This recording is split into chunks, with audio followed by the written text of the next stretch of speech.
So just to start us off, do you guys feel like you can keep up with the lifestyle? So that includes, I know y'all have like socials or the community service, other obligations, the partying.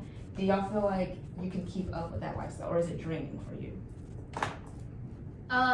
Personally, I don't really feel drained. I do have a lot of obligations within my sorority because, like I said, I am on our executive board, and like I make it a priority in my life because it is a big part of my life and a big part of my college experience. But I find so much joy in the things that I do, and so I don't really ever feel drained. Like going to a social or something like that, like especially like our sisterhood events where it's just us, like I have so much fun. And so it's not like, oh, I have to go to this. It's like, I get to go to this. Like, this is so much fun. Like, I love it. So. I like what you just said there with the prioritizing things. It's all about balance. That's how you keep up with it. You just got to have a personal hierarchy for yourself. You got to know what is going to be, prioritized first, whether that's family, whether that's school, whether that's a fraternity. Once you get that balanced, and once you know what is going to have a main priority, things become easier now. You might have to sacrifice sometimes because me personally, I am very passionate about my fraternity. I want to do everything. I want to go to meetings. I want to go to parties. I want to do whatever we can do like for the fraternity. But I also know school comes first. So if I have a test, I have to study. I have some homework and things. I understand that the fraternity is going to be there. Not going to come, but I have a set goal. At hand. To graduate college and make good grades. Right. Also family. If family is important, then I can just move the fraternity to the side. And that's one thing I can say about it. It's all about balance. So I would never say I get too overwhelmed. There are times where you might get stressed out, but stress is your friend if you really think about it. It's all about how you view stress. If you view stress in a positive way, it won't really necessarily affect you negatively. Never thought of stress in my brain. We ain't stress for enemies. Yeah, definitely. But that's a different perspective. So is your frat or sorority inclusive? Like, are you guys open to like different people? Like, how are you guys? I don't know. Like, are you guys inclusive, or is it is there a specific type of person, I guess, that you have to be in order to be in your organizations, or is it just open to everybody? Kind of speak on that a little bit. So I would say our sorority is very open, and we want to be inclusive of everyone, and like I want every single person that walks in the door to feel loved and valued for who they are. There's no like algorithm or certain like look that you have to have. I know that like with us being like in South Georgia and in the Panhellenic Association, like that is a little bit harder for us, and that is something that I have been so sad to see. Like it is a little bit of a struggle. We do have like majority of our girls all look the same, and I know like from talking to some of my friends who went through recruitment, like it is hard stepping into a room where like there are little to no girls that look like you. So I definitely it is hard, but like we are like I said, I want everyone who walks in our doors to feel loved and valued and accepted, and there is no like certain type that we look for or anything like that. Just to piggyback off what she said, everything she said is correctly, very correct about us. Like I know with my fraternity, we usually have a stereotype that you have to be like a football player of a man, like very buff, and things of that nature. Especially like with D9 organizations, Divine 9 organizations, they are usually stereotypes with them go. But I believe my chapter is a very prime example that we are very inclusive. You have, a policy of like, come as you are. Don't try to change because you think the fraternity is some type of way, or you have to be some type of person to be in the fraternity. If you're a person who stays home, you can stay home. You don't have to come to a party. If you're a person who likes to go out and party, you can do that. I believe there's space for everything as long as you're getting your work done within the fraternity thing. It's not about, looking a certain type of way and everything, because everyone is different, and we definitely understand that. Yeah. So, I guess this is kind of specifically with, like the PHA, because I know, like you said, it's not, you walk into a room, it might not look very diverse. So I guess, what is something that, or do you know of anything that they're doing to kind of help with that? Are you guys encouraging people to feel more So comfortable to come down there, or? on the Panhellenic board, I actually am like vice president of inclusive excellence. Mm-hmm. So, and I didn't get that role until like later. So I'm just now like getting a hold of what I'm like supposed to do, and I'm about to leave the position. So I really haven't gotten to do much, which is really sad for me. But one thing that I do want to do is like strengthen the relationships with NPHC fraternities and sororities, because I feel like there is such a divide, even though we're all like part of Greek life. Like Yeah. I have literally never met anyone in your fraternity. So I just think that that's something that needs to be strengthened, like the relationships there. And then also like, I know that, I just lost my train of thought. Could you ask me? That's all right. No, it's okay. I was just saying, like, what is PHA doing about, not feeling really inclusive or diverse? So also we are like really encouraging a values-based recruitment.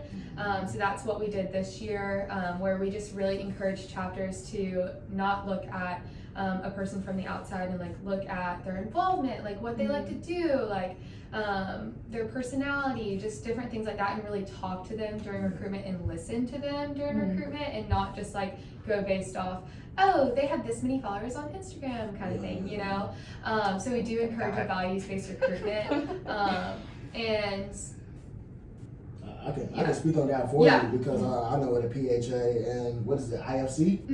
I know they're partnering up with the NPHC, the National Panhellenic Council, to do like a trick or treat on Greek Street. yes, So like that's when we partner up with one of the Greek road fraternities sororities to like pass out candy. So we can get to know each other, so it won't be necessarily such a divide. Things of that nature. We try to like host more events together. Like there was National Hazing Prevention Week. Everybody was required to come, sororities and fraternities. So we can all be like together and won't have to be like one council versus another, or like segregated or divided. Things of that nature. So I know you mentioned you've never met anybody in his fraternity, but have you met people who are like outside of this, outside of y'all too? But like, do you have relationships or friendships with anybody like in IFC or PHA? I wouldn't necessarily say they're like close relationships or bonds, but I do know people. I'm often in the office of fraternity and sorority life a lot, so a lot of them come through, and I just introduce myself. Hey, how you doing? Like, if you ever need something, you ever want to bond, or, hang out, just just on some chill things, we can do that. I believe. Okay, I don't know the name of the fraternity, but I know they had reached out to us and said they just wanted to have a nice little bonding event at their house, and I said we invited them to our crib. We don't have a frat house or anything, but a lot of us live in the same apartment, and we grill. So I was like, you can come, we grill, put things on the grill, just to like network. We don't have to be so within our council. Right. Yeah. Right. I'm really glad you guys do stuff like that. Well, I guess you guys kind of already answered that one. So is there any disadvantages? I know you guys talk a lot about the advantage of being in a frat or sorority, but what are some disadvantages maybe? Well, I can speak on this first. Sure. Okay. One disadvantage, I wouldn't necessarily call it a disadvantage because this still is going to speak on your character. But for say someone who doesn't necessarily understand or ask questions about Greek life, or someone who's really against it, they might be set in their ways or their stereotype about you. So if you put your fraternity or sorority on your resume, they'll be like, oh, well, we know you were a partying, school. But I believe, like I said, like as they get to know you, and you don't judge them based off of their opinions or anything. Your volumes and your values to speak for themselves. Another thing, though, we were talking about disadvantages. Yeah. It was just basically some people might have wanted to be in the fraternity or sorority and not necessarily didn't get the chance. So retaliation method could be coming. So they might have like jealousy towards you or envy or things of that nature. So and if they have a role or they could be a possible networking contact, they might not want to give you that information or help you out just as much just because they didn't get the opportunity to be in your fraternity or sorority. But besides that, everything else is pretty positive. And like I said, it's all about you as a person. Yeah. You can be nice to them, you be nice to people. Everyone won't necessarily be nice to you, but there's a good chance that you will receive good energy that you gave. The only thing that I can really think of that I hear people say a lot, especially like on TikTok and stuff like that, if I see people talking about like, oh, I dropped my sorority because of this, is like there are certain like rules that you have to follow, because like I said, you are representing an organization that's Right. way bigger than just you as an individual. And so, but that again goes back to who you are and like your personality and like what you're wanting to do. To me, like I don't see it as a big deal because I feel like the rules of my sorority, like we follow those anyways. Just like simple things, like just don't post you drinking if you're not 21, you know, that kind of thing. Yeah. Like Yeah. I just like don't like, you should be thinking about that anyways for your future. Yeah. Because employers look at that. It's really just like, Right. to me, it's like, oh, they're keeping girls accountable, but some people see that as a disadvantage. Of like, oh, like they're telling you what to do kind of thing. I think because, you know, in college, everybody feels like you're grown, like, you know, Yeah, do right. whatever. So having set of rules can rub people the wrong way. But I think it's good to have that just to keep a level of discipline. Because, like you said it was 250 girls. Yeah, there needs to be some sort of structure. If there's no structure, then, you know, you may represent your sorority bad and stuff like that. So, I mean, but I can see why people will. You know. Quick question for y'all: are there any disadvantages that y'all feel like may be associated with Greek life? Just outside looking in, like, you know, this would be nice, but maybe not because. You're saying what we think the disadvantages are for y'all, or like maybe us like, not say being if- a part Or of it? like maybe if you potentially join, like, okay, maybe I might not want to join necessarily because of. You know, But yeah, like what do you see as like That's a good disadvantages? question. That is a good question. Like, why didn't I join? No, Or why like did I say want to? if he's saying basically from the outside looking in, if we were to join, what do we think would be a disadvantage of joining? Oh, it's kind of hard to answer because I I don't don't know what know. really goes on. Right. But probably the rule thing. Maybe even just like the busyness, I guess, because y'all Yeah. are really busy. I see that Yeah, a lot. Like true y'all that. do a lot. And I actually want y'all to kind of touch on that like a little bit after I answer my question. Okay, Because just okay. like, you know, on the outside looking in, sometimes it seems a certain way, like, oh, y'all party, y'all stroll, or you step or do whatever. But it's like the work, y'all also do work too. So I guess just like the business of it all. Like, I'm already busy and I'm not even involved in Greek life. Yeah. I think that on top of I it, can't it'd even. be That's like, why I'm like, how do you guys Right, how do you even manage that? do half the stuff that you guys do? Because I'm trying to over here calculating the hours and something's not adding up. Exactly. Time management wise, But like I said, it's all about prioritizing things and sacrifice. You got to be willing, like, to know what is most important at this point in time. And I love my fraternity. I feel like the fraternity should not be what is most important to you in college. It should be your grades. First and foremost, you pay for school, or you getting paid to go to school, and to like keep that. You should be worried about your scholarship first, or things of that nature. And then after that, that's where you designate certain tasks and things. Also, I say I keep a daily agenda of what needs to be done. Like, every day I wake up, okay, this is what needs to be completed today.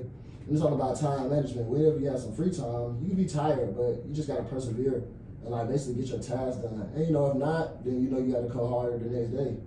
So sacrifice, you know, prioritizing, and basically just trying to, you know, find balance with all your tasks and things of that nature is basically what keeps me going and, you know, moving like through my basic busy days. Because I'm an athletic training major, so we have clinicals. Like, each semester we have to get 150 hours of like shadowing hours. Since I've been over the past 2 years, I put in like 770 hours worth of clinical hours. And then you put that on top of like holding e-board positions and being president of things, and you know, just want to have a real social life. You have to prioritize things. So it's all about communication, prioritizing, and sacrificing something. Something will be sacrificed. You just gotta understand, or you know, like what it will be. And hopefully it's not nothing that comes with high risk. yeah, Hopefully it's not that schoolwork, because that's what we're here for. Like, we gotta graduate. gotta get it. Right, gotta go. Me, I started sacrificing. I started sacrificing sleep though. Not saying that's the healthiest thing, but I do try to wake up a little earlier because I, you know, do understand there's 24 hours in a day. If you sleep till like 10, you kind of. That's a luxury. That's a luxury right No, there. Sleeping until 10. Yeah. That's a I don't luxury. know the last I time. can't remember the last time I did When that. was the last time? When you're working with 14 hours, some of those hours be spent in class, so then you have to study and do other things. Yeah. So you're not really making the mess out of your time with the day. So you got 24 hours in a day. You just got to use those in the best possible way. How many hours do you sleep? Try How many do you get on the to go to average? sleep. Average. Try to go to sleep around, 10, 11. Wake up around. Try to go to sleep around 10. Like, on the weekends, I don't really have a schedule, a set sleep schedule. Maybe on Sundays, because that's like my, real work days. I have meetings that day. But like on the weekdays, try to go to sleep around 10 or 11. Wake up around 6:37. We good. I felt that. Oh, I wow. felt the waking up early, but I go to sleep late, which is not good. I have not been getting. Yeah, I get like 5 hours of sleep a night. Like, It's kind of sad. It's really sad. It's a good night if I get like 6. Yeah. which is Oh, wow. bad, right. Because I just can't go to sleep. Like, I cannot turn my brain off. Like, I'm like, oh my gosh, I have to do this and this and this and this. It doesn't matter if I take a melatonin, like if I read before I go to bed, I put my phone away, all this. No, it takes me forever to go to sleep. So that's one of my biggest sacrifices is sleep for sure. Because at the end of the day, like, I'm gonna put my friends first and like my schoolwork first, like before sleeping. Like, if I have just had a super, super busy day, like I'm still gonna go over to my friend's house, even if I'm sitting there and just doing my homework, as long as I'm like sitting with them, like I still feel like I'm, getting to just be with them. And, like quality time is a big thing for me. And so I will always put that first before like sleep, which is not good. I don't recommend it. But I'm also like, I'll never be around this many people at once. Like college is truly so special, and like I want to make the most of it, and I feel like I have. So, but kind of same thing. Like I keep an agenda. I'm very like it's day by day, and like it has a to-do list of each day. It has my schedule drawn out, like hour by hour. Like I'm very because I'm on 4 executive boards. I work. I go to school in Savannah.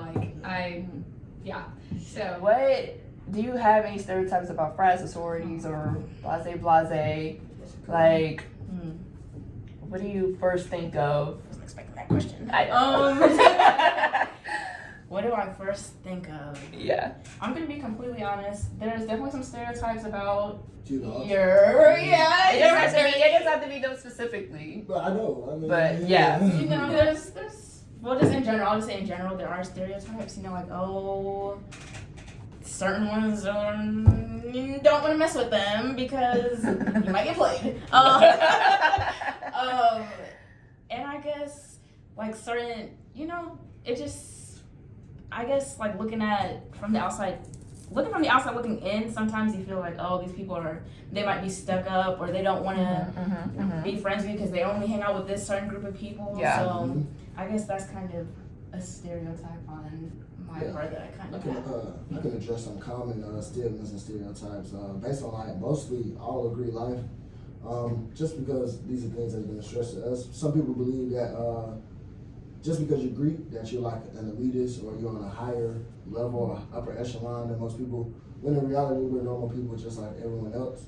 We also believe that since we're Greek and things, that we might be promiscuous or alcoholics and things of that nature and just want to party and have a good time. That's some people like do and engage in like sexual activity and drinking and things of that nature, but it's not everyone. There's people who don't go out, there's people who don't drink, there's people who just, solely get in and do their work and contribute their time. So that's a common misconception. Another misconception would be that we basically just don't do any community work on campus. Like it's just all fun and partying and games. Like when really when you take on this role or you become a part of a fraternity or sorority, like that is like weight on your shoulders to okay, first you got to set the standard. Second, you got to get your grade. Second, you got to make sure you're involved in community service, and you got to make sure that you're uplifting whoever you can and being an example. So a lot of people just don't really see the real work, and maybe that's because a lot of Greek life is secretive, and we don't let them see the full details, so they come up with misconceptions and their own perception of things. But you can just take the time to understand the things. The stigmas and stereotypes could be canceled or just moved out of the way. But there's also people who do live up to those stereotypes. Now, I'm not gonna say that everyone's not like that. Especially with my fraternity, we do have some, people out there who are all for it. You know, when they say, oh, this way, we gonna act this way. Because, I mean, the stereotype does start from somewhere. They probably seen one person doing it, and they probably think, you know, they're all the same. So I'm not saying, like, we're all perfect, because no one is perfect. But I'm just saying, like, you can't just judge the whole fraternity or everyone in Greek life based off, like, what you've seen a few people do. Yeah. That was good. No, like, the same thing. Yeah, I was going to say the same thing. So, okay, so Yeah, I'm gonna say, go ahead and answer that question. I will. Okay, so with sororities, it's almost like no new friends. Like, I always felt like it was kind of hard to, like, socialize. I'm not saying, like, your specific sorority, because I really know people from your sorority, but just like sororities in general, it's like if you're not a part of us, then it's like you can't be friends with us, almost like energy. Like, Yeah, I definitely understand that. yeah, it's like kind of like mean girl energy, but it's like not everybody's like that. I'm not saying that, Yeah. but that's just like kind of the stereotypical idea I usually have in my head. And then of course with frats, it's like, no, like, just stay away. The heartbreakers, X, Y, Z, like, all that crazy stuff. But like you said, like, not everybody's like that. I definitely feel like people should take the time to get to know the person first. I mean, of course, you have people that do act like that, which gives the whole frat sorority a really bad rep. But yeah, that's usually what I have in my head. I can speak on that statement about the sororities or like the fraternity saying like stay away and no new friends type thing. I say like from that perspective, you gotta understand like, okay, so we understand, you know, someone who is interested, they coming up expressing their interest. But from the fraternity and sorority standpoint, it's about how you express your interest or the way you go about that. Because there's a lot of people who will come up to you and just say, oh, how do I pledge or how do I start such and such? And that is kind of like I wouldn't necessarily say disrespectful. It's kind of like a red flag. Like you just don't do that. You can, address yourself like, hey, my name is such and such. I'm, seeing what y'all doing on campus. It'd be nice if I can just get a little more information about how do I go about, joining, coming to events and showing my face more. It's all about your approach and how you say things. So really, you got to understand that the people who are in the fraternity and sorority, they're all about protecting their organization because they're passionate about it. They don't want to let just anyone in because at the end of the day, we have standards that we want to make sure the best possible candidates are in the fraternity, so your fraternity continues to grow and I build business. A lot of fraternities are business, like $1 million, multi-million-dollar, billion-dollar businesses. Like, a lot of people don't know that. So like once you're getting in these things, like they just want to make sure that everybody be having the right candidates and things. So just introduce yourself, show respect, and show your face. And a lot of that stuff will be basically debunked. Those myths, those stereotypes. It's all about just how you express your interests and how you approach them folks. Cause you just, a lot of people approach them like, they're above like, hey, how you doing? My mom is such and such, and I would just like to join. And it's like, okay, that's cool, but introduce yourself, get to know me a little bit, and get to know more about the fraternity, and so you know what you're joining. You just don't want to join because someone else did. You want to make sure that you really want it. It's just not. Exactly. That's actually what I meant to ask earlier. Is like, do you feel like some people come up to you or want to be friends with you, but they're not really genuine? They just want like a way in. Most definitely. I'm sure. Like, most definitely.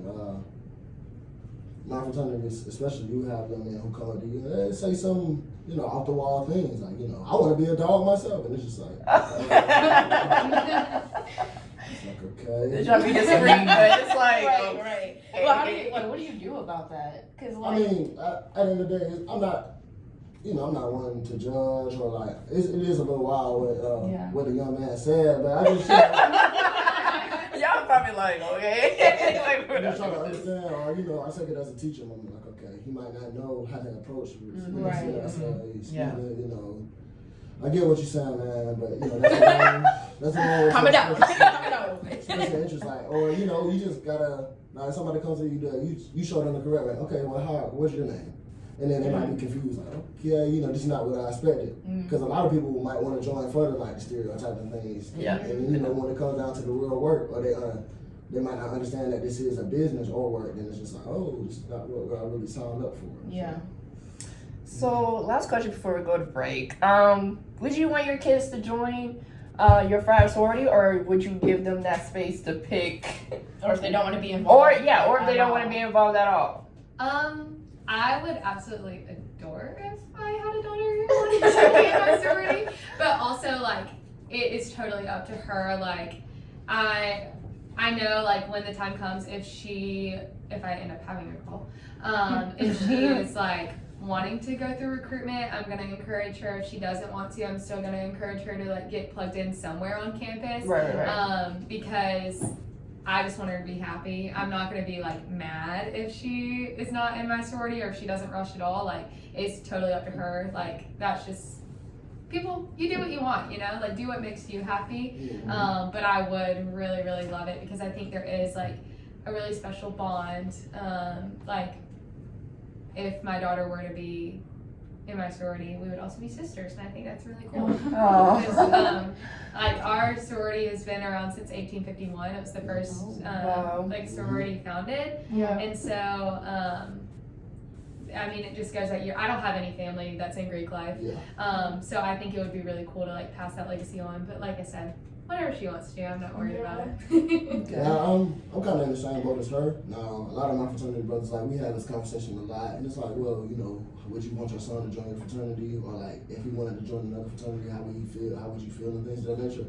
And of course, like me being an Omega man, I would love for my son to, you know, want to be an Omega man or join my fraternity, so that could be my son and my fraternity brother. We could be connected in more than one way, but.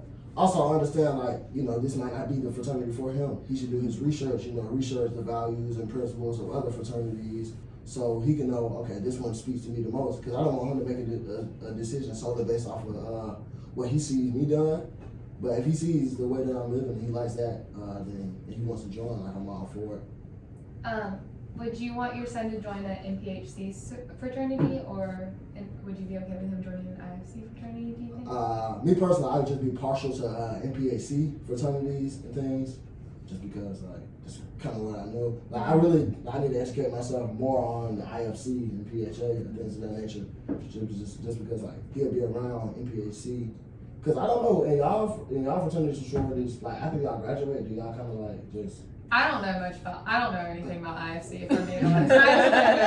Because like I heard like in fraternities like that, like maybe IFC, maybe PHA, like after y'all graduate, y'all kind of leave the fraternity and sorority thing, like in college and like go on about your professional career. Oh, I don't think that's gonna be me. So, I think I'm gonna come back and be an advisor right here in Statesboro. Oh wow. Because in my head, like, you know, this is like a lifetime commitment. Yeah. And it's like real, like, you know, just because you graduated, I mean, you can't go to a graduate chapter and work and, like, you know, be involved in the fraternity business on a higher scale than, like, the college campus. You can be involved in communities and a national level. So I don't know if that works like that for y'all, fraternity or sororities, but...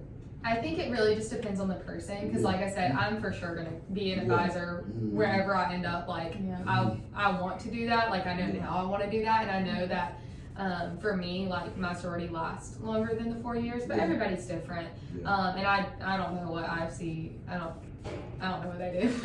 So, I don't know anybody, and I know, like, maybe a handful.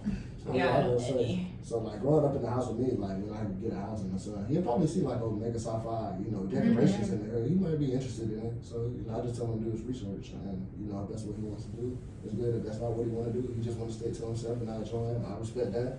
If he wants to go be a man of Alpha Phi Alpha Fraternity Incorporated or anything of that nature, you can go do that. You know, I don't, you know, it's you're your own man once you reach a certain age. Yeah, I'm in the Q&A section, so I'm just gonna read this question really fast. Okay, do they think that people want to be with them because of the group that they are a part of? Like, do people try to take advantage of them because of their status? I believe the question that person is asking, like, maybe people want to be around you for like benefits or possibly being popular or things of that nature. Yeah. I never really experienced that. I've been a pretty cool dude on campus. I've never really been around no one. Like, it's college. Most people, like, maybe if this was high school, it would be a little different. But, like, in college, like, most people are pretty content with their status on campus. Some people might want to be more popular, but for the most part, people really don't care. Like, they'll stay in the background, or if they want to be popular, they'll find a way, somehow, some way. But I've never seen anyone, like, just hang around us specifically just to say, like, yeah, this is a way that I can get more popular or, be more like associated and involved or anything of that nature. They put relationships in there, so I think what the person was trying to say is like, they just want to. I think that's like what I was saying, for I guess in your case, females like yeah. Oh, that definitely they'll push happens. up on you because they want to be ridiculed. That definitely happens. There are young ladies who like do want Yeah. young ladies who do want you like you're a cute dog, so like they might expect you to live up to that stereotype. Which I mean, it's all about you personally. You can debunk them like, nah, I'm not on that type of time, or Yeah. I'm not, nah, that's just what you see on the internet. That's not me for real. Things of that nature. But there are young ladies who like, just because you are in this fraternity, they will, try you. And then with that be known, like, oh yeah, like, yeah. because you are this. Like, very bold, very bold.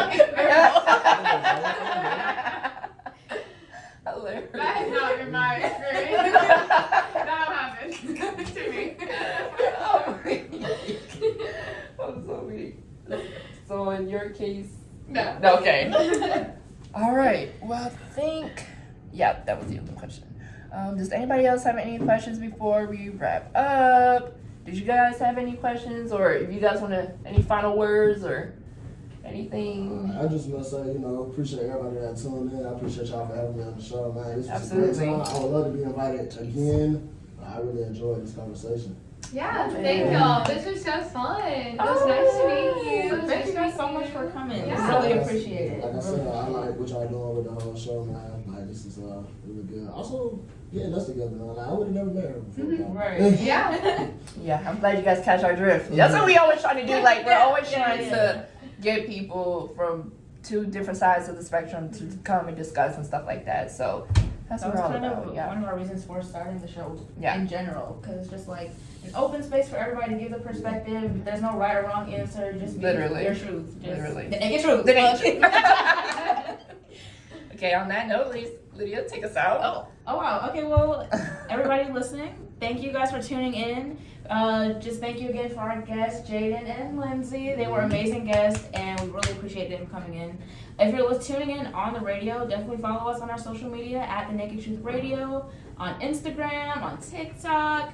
Subscribe to our YouTube channels. You can always play it back, But yeah, thank you guys That so part. much for tuning in. We will see you the Next- week after next week. Right. Yeah. Next Thursday.